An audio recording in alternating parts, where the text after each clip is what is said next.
Hello les guys, j'espère que vous allez bien.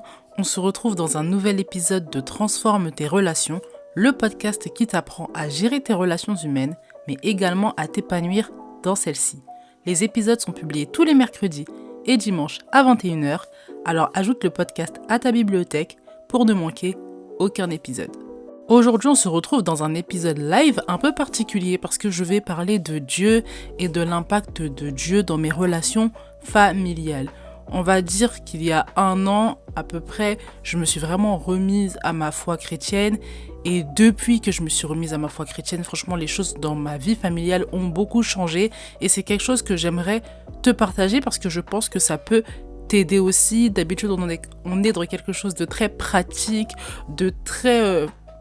très pratique en fait, pratique, méthode, les stratégies. Et aujourd'hui, j'ai vraiment envie de parler de quelque chose de tout aussi important, mais qui est un peu moins pratique et qui est la relation avec Dieu. Donc, si tu veux savoir comment Dieu a changé mes relations familiales et que tu veux aussi avoir cette grâce-là, je t'invite à te mettre à l'aise, à écouter l'épisode jusqu'au bout. Une fois que tu es bien installé, on peut commencer l'épisode.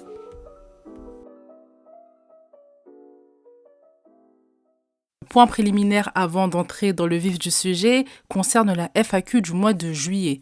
Mes DM sont ouverts pour la FAQ du mois de juillet. Donc si tu as une question concernant tes relations au travail, tes relations amicales et tes relations familiales, tu peux m'envoyer un message sur le réseau social que tu préfères ou par mail.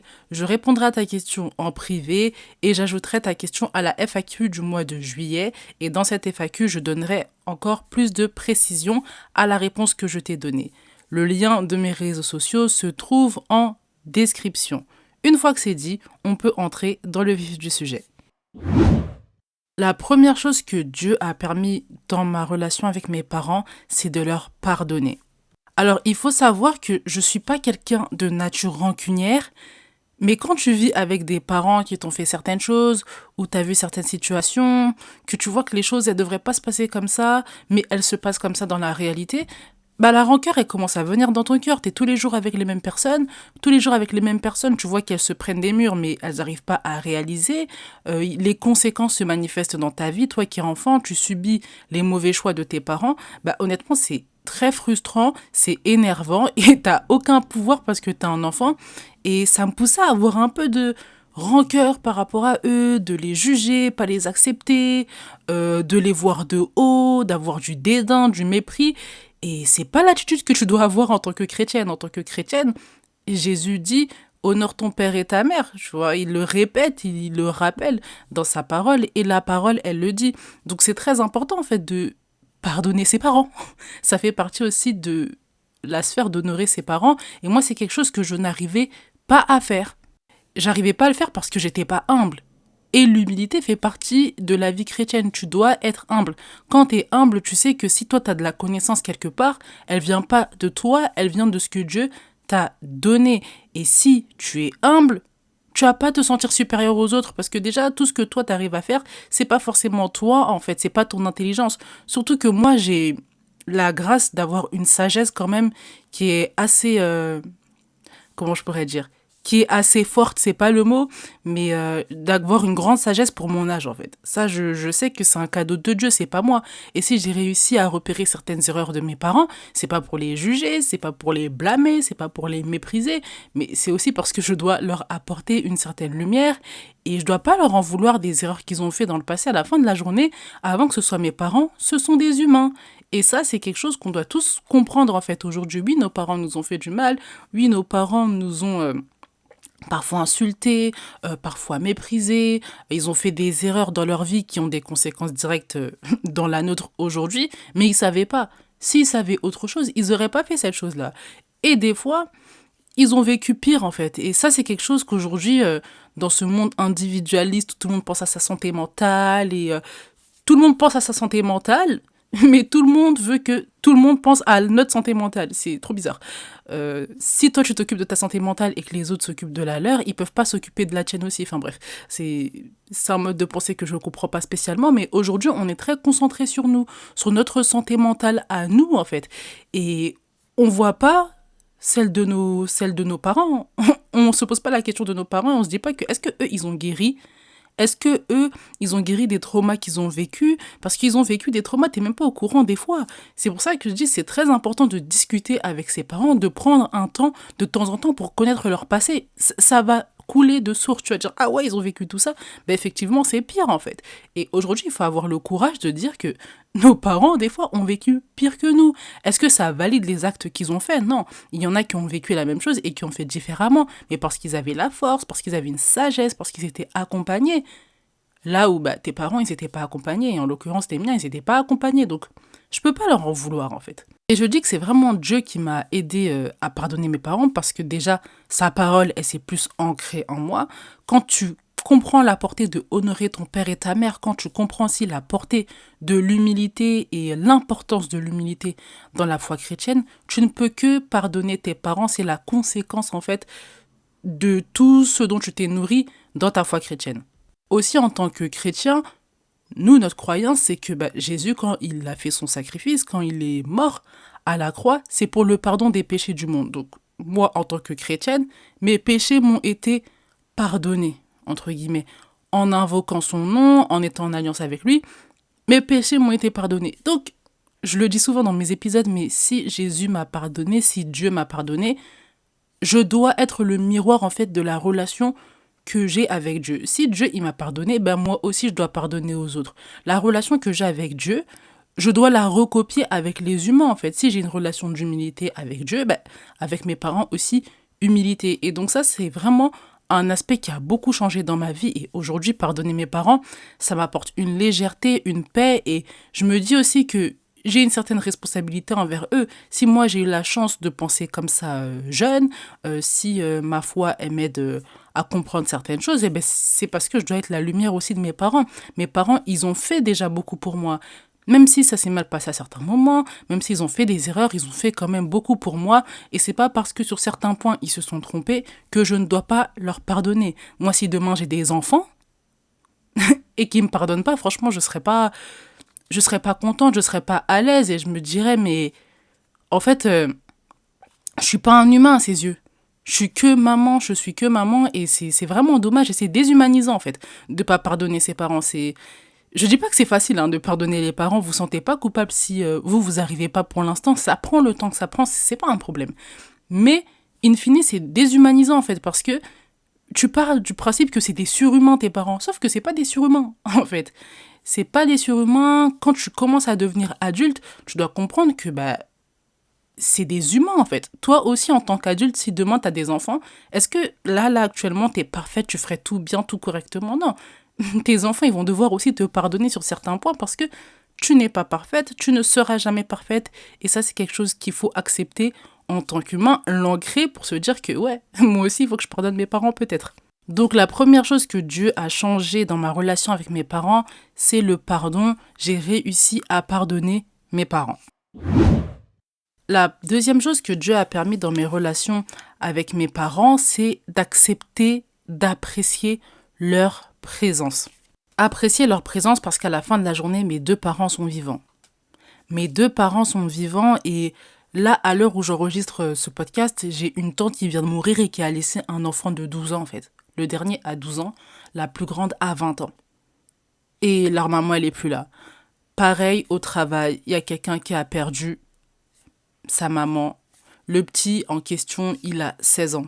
Il va les avoir même, je crois. Donc pour vous dire en fait que quand tu as tes deux parents sur terre, il faut juste remercier le Seigneur parce que c'est une valeur inestimable. Il y en a beaucoup qui perdent leur maman, qui perdent leur père, qui sont très jeunes. Il y a quelques années aussi, j'ai un oncle pendant le Covid qui est mort. Les petits n'avaient même pas 2 ans. Donc en fait, quand tu vois tout ça, quand tu vis tout ça, tu vis les décès autour de toi, tu te dis mais gloire à Dieu, en fait, mes parents sont encore en vie et je dois apprécier leur présence parce que j'ai des choses à tirer d'eux. Ils m'ont donné de l'amour, je dois leur être reconnaissant et je dois vraiment apprécier leur présence parce que c'est que quand tu perds quelqu'un que tu te rends compte de sa valeur. Et déjà rien que le fait d'avoir perdu des oncles, des tantes, je me suis rendu compte en fait de la perte en fait que ça génère. C'est une perte en fait de perdre les membres chers qui nous entourent. Et peut-être que là tu ne vois pas leur valeur ajoutée à tes yeux comme ça parce que tu es tout le temps avec eux, des fois ils te saoulent, etc. Mais quand tu vas les perdre, tu vas te rendre compte que c'est une perte en fait. C'est une perte en termes de sécurité, en termes d'amour, parce que tes parents te donnent de l'amour, tes parents sont présents, tes parents t'entourent et en fait, on se rend pas compte, on se rend tellement pas compte de la chance qu'on a quand ils sont présents avec nous, quand ils nous ont pas fait des dingueries de fou, parce que là, je parle, mes parents, ils ont fait des choses graves, que ce soit mon père ou ma mère, mais c'est pas des viols, l'inceste et tout, c'est pas quelque chose que j'ai connu. Si on est dans ces cas de figure-là, évidemment, la question, enfin, ce que je dis ne peut pas s'appliquer ou s'applique, mais avec beaucoup de nuances. Mais dans mon cas à moi et dans le cas de la majorité des personnes, avoir ses deux parents sur Terre, c'est une grâce et il faut en profiter. Il faut en profiter quand tu vois les décès autour de toi, quand tu vois le Covid, par exemple, les gens, comment ils sont morts, on avait l'impression que c'était des mouches, comme ma mère a dit, en fait, c'était des insectes. Les gens mouraient, on voyait des gens tomber à la télé, enfin, c'est trop. Les hôpitaux, ils sont remplis et tout. Et tu te dis, mais moi, mes deux parents, ils ont été épargnés de ça. En fait, ça peut que être la grâce de Dieu. On n'a tellement pas de pouvoir sur la mort. On ne peut pas prévoir quand on va mourir. On ne peut pas éviter de mourir aussi. Tu te dis, en fait, c'est que la grâce de Dieu, en fait. Et surtout quand tu vois les agissements de tes parents, tu te dis, Dieu, il est quand même miséricordieux parce que ils n'ont pas été parfaits, ils ont fait beaucoup d'erreurs, ils ils n'ont pas servi ses valeurs, ils n'ont rien fait pour son royaume, ils ont rien fait, en fait. Ils sont pas...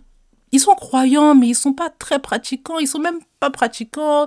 Même des fois, un parent a abandonné la foi et tout, et tu te dis, mais Seigneur, tu les as pas retirés de cette terre. Dieu merci, parce que leur présence, elle est trop importante en fait pour moi. Et apprécier leur présence, c'est trop important. Parce que quand ils vont partir, on va regretter ces moments-là en fait. Je vais regretter ces moments-là. Donc Dieu m'a vraiment permis de me rappeler en fait que bah, c'est lui qui décide en fait quand les gens vont mourir, quand mes parents vont mourir, et tant qu'ils sont sur terre, je dois en profiter parce que c'est des sources d'amour, c'est des sources de sécurité. En fait, il y a une certaine sécurité. En tout cas, moi, c'est comme ça que je ressens les choses. Une certaine sécurité à savoir que tes parents sont encore vivants. C'est comme si c'était tes guides indirectement. C'est comme si, en fait, avec eux, en fait, on va toujours t'aimer. C'est l'endroit où on va toujours t'aimer. Qu'importe ce que tu fais, tes parents, c'est ta chair, en fait. C'est ta chair, c'est une extension de toi. Et c'est important d'apprécier la présence de ses parents. Il y en a même, vous m'écoutez, vos parents sont peut-être décédés, il y a peut-être un parent qui est décédé, et effectivement, en fait, en écoutant, vous vous dites, ouais, profite bien, Wendy, en fait, parce que tu sais pas quand tes parents ils vont mourir, et quand ils vont mourir, ça va être difficile. Donc Dieu a vraiment permis que je me rappelle de son rôle dans la mort, et par conséquent, apprécier la présence de mes parents dans ma vie. La troisième chose que Dieu a changé dans mes relations familiales, c'est mon comportement vis-à-vis de mon comportement. C'est-à-dire qu'aujourd'hui, je me remets beaucoup plus en question sur ce que je fais par rapport à avant. Pour ceux qui me connaissent, j'ai une nature un peu orgueilleuse, un peu têtue aussi. C'est très difficile pour moi de me remettre en question dans ma nature, hein. C'est très difficile pour moi de me remettre en question parce que ce que je fais à mes yeux est bien. Et comme généralement ce que je fais, ça va, ça se passe bien dans ma vie, ben je pars du principe que tout ce que je fais est bon. Sauf que non, tout ce que tu fais n'est pas bon en fait. Sinon tu serais Dieu, mais tu ne l'es pas. Donc ça veut dire que ce n'est pas bon et c'est important de se remettre en question, notamment dans la relation avec mes parents, ou même mes cousins-cousines, ou mes frères et sœurs. Mais Dieu a vraiment permis que je me remette en question, notamment avec ce cœur d'humilité, de se dire que j'ai des défauts en fait. Je suis pas parfaite. Et donc, je dois me remettre en question par rapport à mon comportement. Je blesse des gens, en fait, des fois, avec mes mots, avec mon comportement, avec mon ton. Je blesse des gens, en fait. Et je dois me remettre en question. Concernant la relation avec mes parents, oui, eux, ils ont beaucoup plus de responsabilités parce que c'est eux les adultes, mais c'est pas parce qu'ils ont beaucoup plus de responsabilités qu'ils doivent bien se comporter que moi, j'ai aucune responsabilité en tant qu'enfant et que je dois pas bien me comporter aussi. En fait, c'est une relation. tous les deux, vous devez bien vous comporter. Surtout quand tu commences à prendre un peu de l'âge, donc tu dépasses l'adolescence. Même quand tu es dans l'adolescence, 14 ans, 15 ans, ton cerveau il commence à fonctionner et tu dois apprendre à te remettre en question. Et quand j'étais plus jeune, c'était quelque chose que je faisais pas du tout. Me remettre en question, pourquoi faire en fait? Vous agissez comme ça, pourquoi moi je vais me remettre en question? Sauf que avec Dieu, c'est pas ça le système de pensée. Le système de pensée, c'est que toi, tu restes intègre par rapport à moi. Moi qui est Dieu. Dieu, il nous dit clairement dans sa parole que c'est pas pour les hommes que vous faites les choses, vous faites les choses pour moi, faites tout pour la gloire de Dieu, c'est ce qui est écrit en fait, noir sur blanc. Donc quand tu fais quelque chose, c'est pas pour toi, c'est pas pour les hommes, c'est pour moi. Et quant à ce système de pensée-là, tout change en fait. Tu ne fais pas les choses pour les humains, pour les relations, tu ne fais pas en fonction de la relation, tu fais en fonction de Dieu.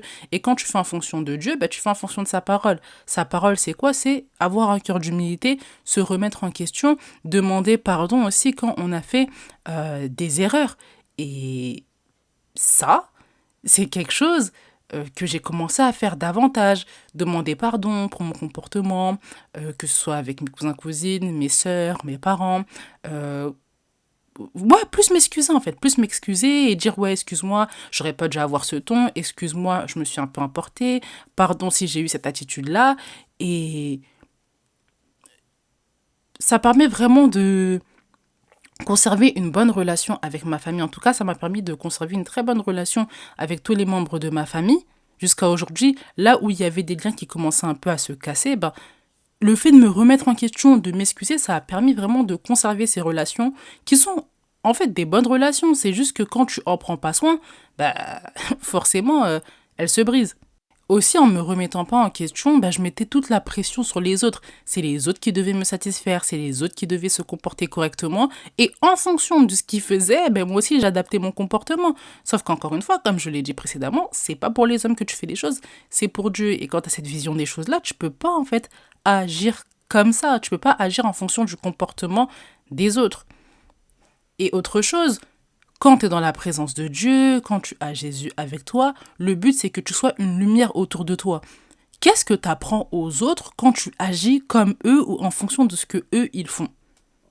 Qu'est-ce que je leur apprends en fait? Je leur apprends rien du tout parce que j'ai pas montré quelque chose de différent. Dans l'épisode précédent, en plus, j'ai parlé de ma mère, de la relation que j'ai avec ma mère aujourd'hui, le fait que je lui ai donné de l'amour, etc. et que la relation, elle a radicalement changé.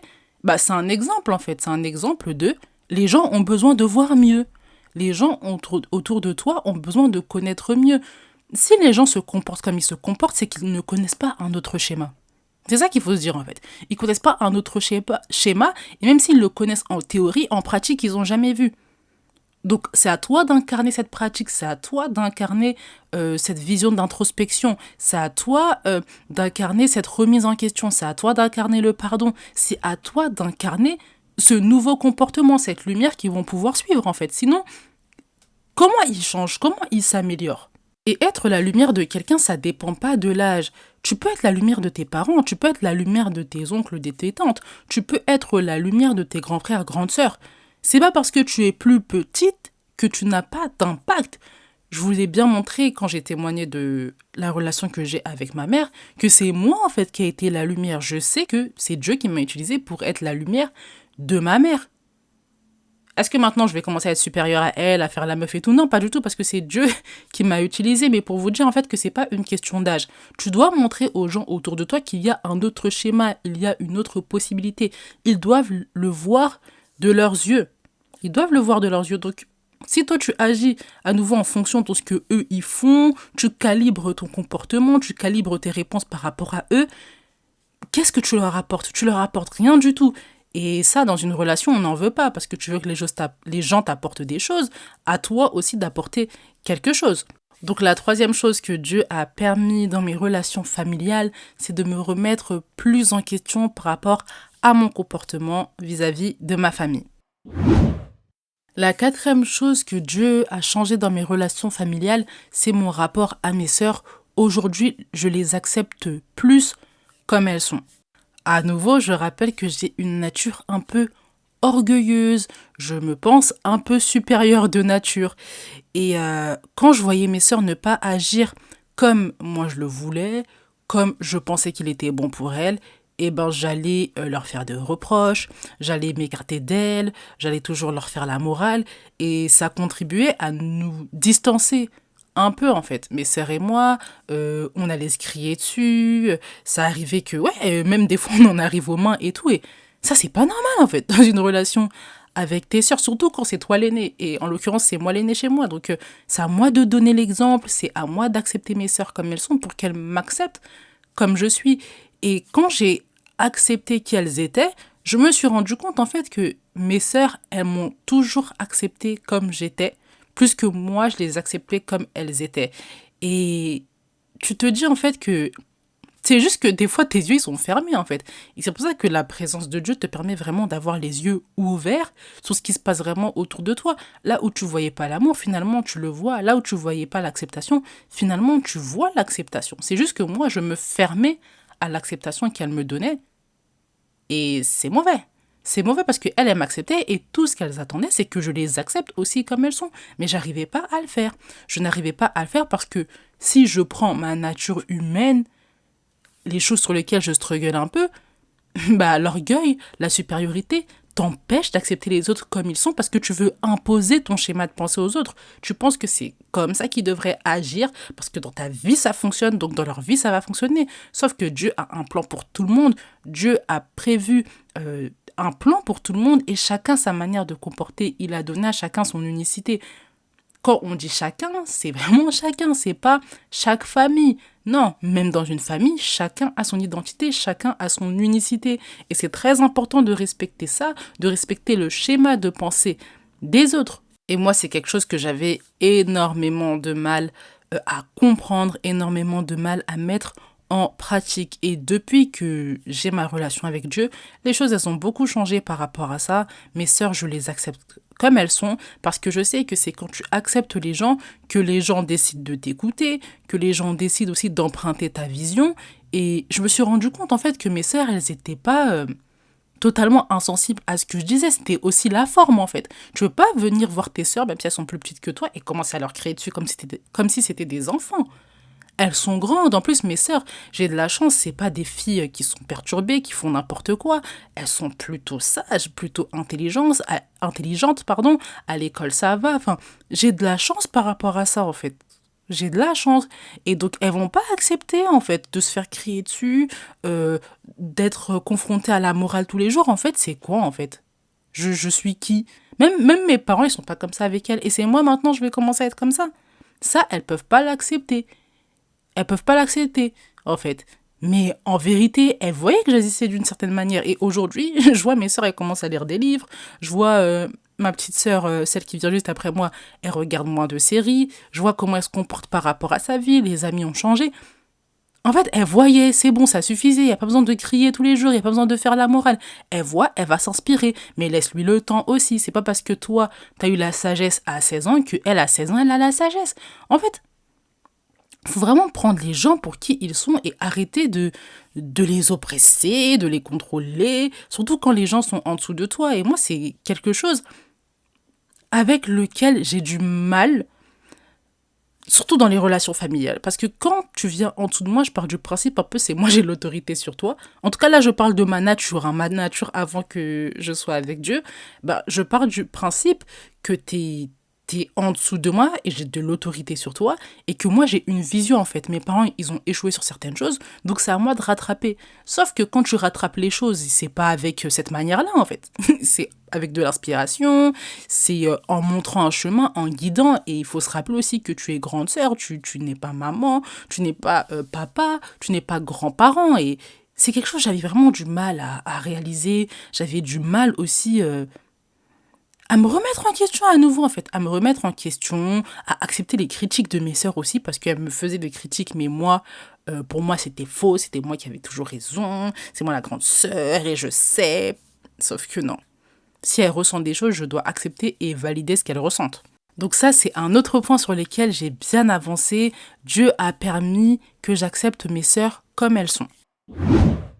L'épisode va suivre son cours, mais avant ça, je t'invite à mettre les étoiles si l'épisode te plaît et également à participer à la discussion en commentaire si tu es sur Spotify. N'hésite pas à me mettre tes suggestions d'épisodes, ce que tu as pensé de ces épisodes et est-ce que toi aussi tes relations familiales ont changé depuis que tu es dans la présence de Dieu. Si tu es sur Apple Podcast, tu peux mettre un commentaire et des étoiles pour tout le podcast. Donc si tu es une habituée du podcast, si tu es un habitué du podcast, parce qu'il y a aussi des hommes qui m'écoutent, même si c'est une minorité, n'hésite pas à mettre les étoiles et les commentaires. Et une fois que c'est fait, on peut poursuivre. La 5e chose que Dieu a permis dans mes relations familiales, c'est d'avoir une vision plus humaine des membres de ma famille. Encore un autre défaut de ma part, c'est que ma nature me pousse à être aussi sévère. Je suis sévère avec moi-même, mais je suis aussi assez sévère avec les autres. Quand tu es autant sévère avec toi-même et autant sévère avec les autres, tu nies un peu l'humanité des autres, tu nies le fait qu'ils puissent faire des erreurs, que toi-même tu puisses faire des erreurs. Et t'es borné. Il y a un peu d'orgueil aussi. T'acceptes pas en fait que les gens sont des humains. T'acceptes pas l'humain comme il est. Tu l'acceptes que quand il remplit certaines conditions, que quand il se comporte bien. Et ça, c'est pas une pensée de Dieu. Ce n'est pas une pensée de Dieu. Dieu est miséricordieux. Dieu est amour. Dieu pardonne nos erreurs. À partir du moment où il te pardonne tes erreurs, il reconnaît pleinement que tu es un humain vicié, avec des erreurs, avec des défauts. Quand Dieu pense comme ça, moi aussi je dois penser comme ça dans mes relations parce qu'à nouveau, c'est un miroir. Ce que Dieu fait avec moi, je dois le faire avec les autres. Et donc, je dois avoir une vision plus humaine des personnes autour de moi. Quand tu as une vision plus humaine des personnes autour de toi, tu prends pas tout à cœur, tu lâches prise, tu pardonnes, toi-même tu te demandes pardon, toi-même tu arrêtes de t'en vouloir pour un oui, pour un non. Les personnes qui sont autour de toi, tu apprends à voir leur beau côté, leur qualité, parce que tu te dis qu'ils sont faits d'erreurs, de défauts, de qualités, de faiblesses, de force. Si tu es concentré que sur les points négatifs des gens, tu vas jamais avoir de relation. Tu ne vas jamais en avoir, jamais tes relations vont durer, jamais dans tes relations tu vas être épanoui parce que tu te focuses sur le négatif. Quand tu as une vision plus humaine des gens, tu apprends à t'accommoder des défauts et t'apprends à booster les qualités, à t'appuyer sur la force des gens. Et quand tu axes beaucoup sur la positivité, sur les qualités, sur les forces de l'autre, l'autre aura envie aussi d'incarner plus ses forces, plus ses qualités et à minimiser ses défauts, à minimiser ses faiblesses. Et quand l'autre agit comme ça, ça se passe mieux. La relation se passe mieux et c'est un truc que j'ai compris à nouveau avec la présence de Dieu. Quand tu as une vision plus humaine des gens, tu les acceptes pour qui ils sont, que tu les aimes inconditionnellement, les membres de ta famille, tu les aimes inconditionnellement, tu te rends compte en fait que la relation, elle est fluide. Et aujourd'hui, on n'a pas de relation fluide. Aujourd'hui, tout est égo, tout est je ne pardonne pas, je garde dans mon cœur, je ne donne pas, je donne que sous certaines conditions et on parle comme ça de sa propre famille. Famille que tu n'as pas choisie, famille qui est censée te faire grandir dans le pardon, qui est censée te faire grandir en amour, grandir en acceptation. La famille, c'est le lieu où on apprend ça parce qu'on n'a pas choisi les membres de sa famille, mais on est obligé de vivre avec eux, on est obligé de les accepter. Et prends la famille pour ce qu'elle est et dis-toi qu'il y a un parcours aussi que tu dois accomplir dans ta famille. Tu dois les accepter plus, tu dois les aimer plus, tu dois leur donner plus, tu dois être la lumière. Quand tu es avec Dieu, Dieu dit que c'est toi la lumière en fait. Je t'ai choisi pour que tu éclaires, je t'ai choisi pour que tu aies la victoire sur les ténèbres. Les ténèbres c'est l'ego, les ténèbres c'est la rancune, les ténèbres c'est la vengeance, les ténèbres c'est l'orgueil, tout ça là. Tout ça c'est les ténèbres. Les ténèbres. Quand tu es de Dieu, tu ne peux pas être des ténèbres, donc tu es obligé de faire le contraire. C'est comme ça que tu grandis en amour, c'est comme ça que tu grandis en patience, en acceptation, et ça va se refléter dans toutes tes relations. Une fois que tu as cette attitude, toutes tes relations vont être beaucoup plus fluides. Si tu as réussi avec des membres que tu n'as pas choisis, à plus forte raison avec ceux que tu as choisis. Et si tu choisis bien, Normalement, c'est des personnes qui te correspondent. Donc, quand elles vont faire des erreurs, tu vas dire, eh, vas-y. En vrai, dans ma famille, on me saoule des fois, on fait pire, mais j'ai réussi à leur pardonner. La relation, elle est fluide. Eh ben, la personne que j'ai choisie, qui me fait du bien beaucoup de temps dans l'année, s'il y a un jour, 2 jours, 3 jours, une semaine où c'est un peu casse-pied, c'est pas grave, je vais accepter en fait. Je vais accepter, je vais avoir une vision plus humaine de cette personne. Parce que ce n'est pas un robot, ce n'est pas Dieu, elle n'est pas parfaite. De la même façon que moi-même, je ne suis pas parfaite. Et pour avoir une meilleure vision des autres, une vision plus humaine des gens, il faut se rendre compte de sa propre imperfection. Et ça me permet de basculer dans le point suivant. La 6e chose que Dieu a permis dans mes relations familiales, c'est de faire plus d'introspection et de demander pardon aussi pour mes erreurs passées. Ce que j'ai dit dans le point suivant à la fin, c'est qu'il fallait se rendre compte de sa propre imperfection. Se rendre compte de sa propre imperfection, c'est se rendre compte de nos erreurs, de nos défauts, du mal qu'on fait aux autres.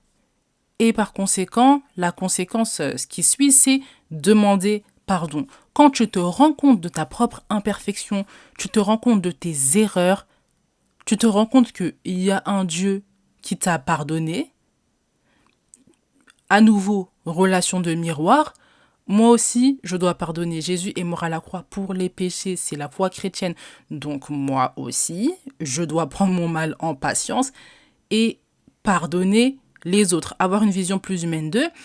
Et pour se rendre compte de sa propre imperfection, la faire vivre vraiment, en fait, pour que tu sois ancré de ta propre imperfection, demander pardon, c'est quelque chose qui aide beaucoup. Avant, je demandais pas pardon. Je demandais pas pardon. C'est quelque chose que je n'avais jamais fait en fait, clairement demander pardon, mais depuis quelques années, même avant que je revienne à ma foi chrétienne, c'est quelque chose que Dieu m'avait révélé avant l'heure, on va dire. Pardonner, c'est bien, mais il faut aussi demander pardon parce que nous aussi, on a fait des erreurs. Et c'est en demandant pardon, en te purifiant en fait, d'une certaine manière, en demandant pardon, que tu te rends compte que, ouais, effectivement, je suis imparfaite, et donc, puisque je suis imparfaite, je reconnais que les autres le sont aussi, et donc, je leur pardonne. Demander pardon, ça m'a aussi permis, et ça me permet encore aujourd'hui, de restaurer des relations qui partaient vers la mort. Très clairement, avec mon père, il y a un moment, j'ai été obligée de demander pardon par rapport à certaines choses, sinon, on n'allait plus se parler. Avec mes sœurs, aujourd'hui, quand je fais quelque chose de mauvais, je demande pardon. Demander pardon, ça te permet vraiment de restaurer quelque chose qui veut être cassé.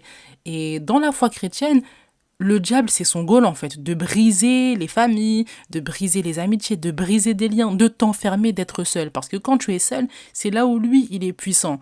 Quand tu es entouré, le diable n'aime pas ça. Le diable n'aime pas que tu sois entouré, qu'il y ait l'amour qui règne autour de toi, parce que ça te donne de la résistance. T'es résistant, t'es bon. Et j'en parlais un peu de manière symbolique dans l'épisode La désacralisation de la famille, quand je parlais du capitalisme. Clairement, le capitalisme n'aime pas les familles unies, n'aime pas les endroits où il y a de l'amour. Tu vas pas dépenser en fait. Tu ne vas pas dépenser parce que le bonheur, tu le tires des liens que tu as avec les autres.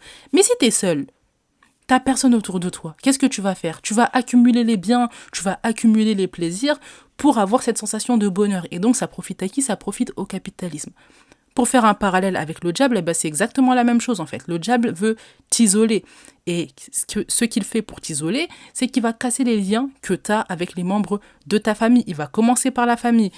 Et la famille, c'est très important d'avoir un lien fort avec en fait. Surtout la famille nucléaire, c'est très important. Quand tu demandes pardon, tu restaures des liens qui étaient prêts à être brisés. Donc ça te permet vraiment de continuer des relations, de pérenniser des relations quand tu demandes pardon. Et quand tu demandes pardon, on va aussi te voir comme un humain, on va aussi arrêter de te juger, on va te prendre pour qui tu es, on va t'accepter plus et tu pousses aussi les gens à demander pardon. Encore une fois, tu es la lumière. Pour reprendre l'exemple de ma mère, moi je lui demande pardon quand je fais quelque chose de pas bien ou le ton que j'adopte, c'est un certain ton, et elle aussi, en fait, elle limite ça, parce qu'à nouveau, il faut être la lumière des autres. Quand tu demandes pardon, qu'est-ce que tu apprends aux autres? Tu apprends aux autres aussi à demander pardon et à ne pas en avoir honte. Beaucoup de personnes ne demandent pas pardon parce qu'elles ont peur de paraître pour faibles. Mais si toi, tu montres en fait que Moi, avec tout l'orgueil que tu connais d'habitude, que tu as connu de moi, ce sentiment de supériorité que tu as vu en moi, cet égoïsme que tu as vu en moi aujourd'hui, avec la grâce de Dieu, parce que je me suis rapprochée de lui, je viens te demander pardon. Qu'est-ce que tu apprends à l'autre? Tu apprends à l'autre aussi à demander pardon. Et vous allez me dire, ouais, mais Wendy, ça se passe pas comme ça, des fois, il y a des gens qui profitent, etc. Ouais, mais comme mon ex dirait, les gens voient en fait. Les gens voient. C'est pas parce que les gens ne réagissent pas favorablement tout de suite à ce que tu as fait que les gens voient pas. Au début, peut-être, on va même rigoler à ton visage. Mais à force de le faire, à force, on voit en fait que tu te demandes pardon, ben, qu'est-ce qui va se passer? Les gens vont comprendre en fait. Ils vont comprendre, ça va rentrer dans leur cerveau, les membres de ta famille, et eux aussi vont commencer à agir comme ça. Donc la 6e chose que Dieu a changé dans mes relations familiales, c'est ma relation au pardon. Je demande beaucoup plus pardon pour mes erreurs présentes et passées aux membres de ma famille. Et enfin, la 7e chose que Dieu a permis dans mes relations familiales, c'est de changer ma vision. Aujourd'hui, j'ai une vision beaucoup moins centrée sur moi.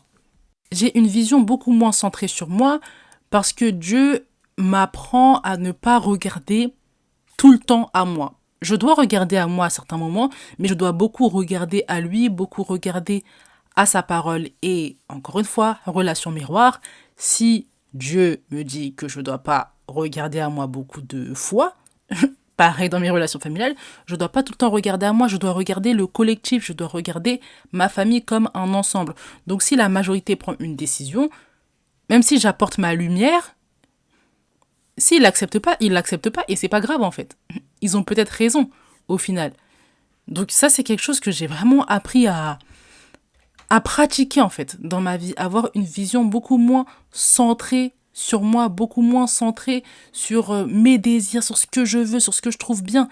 Mais non, voir la famille dans son entièreté, voir, comprendre, entendre les décisions aussi des autres, les choix des autres, discuter, vraiment avoir une vision beaucoup plus collective, beaucoup moins centrée sur moi, sur ce que la famille devrait m'apporter, mes sœurs devraient m'apporter, mes parents devraient m'apporter, mais plutôt moi, ce que je peux apporter aux autres et ce que je peux apporter à la famille en tant qu'entité. Le but, c'est qu'on vive aussi en tant qu'entité. Oui, il y a Wendy, il y a l'individuel, il y a moi, mais il y a aussi la famille et je fais partie de ce groupe. La famille, c'est un groupe à part entière qui est séparé de nos individualités. Et ça, c'est quelque chose que je ne comprenais pas spécialement avant parce que pour moi, c'était une somme d'individus. Mais non, la famille, c'est un groupe à part entière qui a sa propre vie, qui doit avoir sa propre vision. Et aujourd'hui, j'arrive à envisager plus une vision familiale, notamment parce que j'ai aussi envie d'être mère à l'avenir. Mais effectivement, la relation avec Dieu m'a vraiment permis de comprendre ça en fait, de comprendre qu'il faut se détacher de soi dans beaucoup de situations et surtout dans les relations. Le don de soi, c'est quelque chose d'important. À nouveau, le sacrifice de Jésus, c'est un don de sa personne en fait. Et quand tu sais que tu dois imiter Jésus, lui, ce qu'il fait, c'est qu'il se donne beaucoup, même quand il prêchait, même quand il guérissait, il se donnait en fait. Il se donnait énormément. Donc il faut donner en fait, il faut donner, ça fait partie de la vie humaine, ça fait partie des relations humaines et notamment des relations familiales. Donc la 7e chose que Dieu a permis dans mes relations familiales, c'est d'avoir une vision moins centrée sur moi, une vision plus collective de la famille.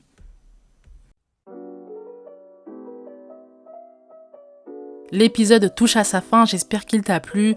J'ai partagé avec toi 7 choses qui ont changé dans mes relations familiales grâce à l'aide de Dieu depuis que je suis revenue à ma foi chrétienne. Si l'épisode t'a aidé, je t'invite à le partager à ton entourage. S'il t'a aidé toi, il pourra aider plusieurs personnes. Je te rappelle qu'il y a la FAQ du mois de juillet, donc mes DM sont ouverts pour tes questions concernant les relations familiales, au travail ou amicales. Le lien de mes réseaux sociaux et de mon mail se trouve en description. En attendant, médite bien cet épisode. On se retrouve dans le prochain. Prends soin de toi. Bye!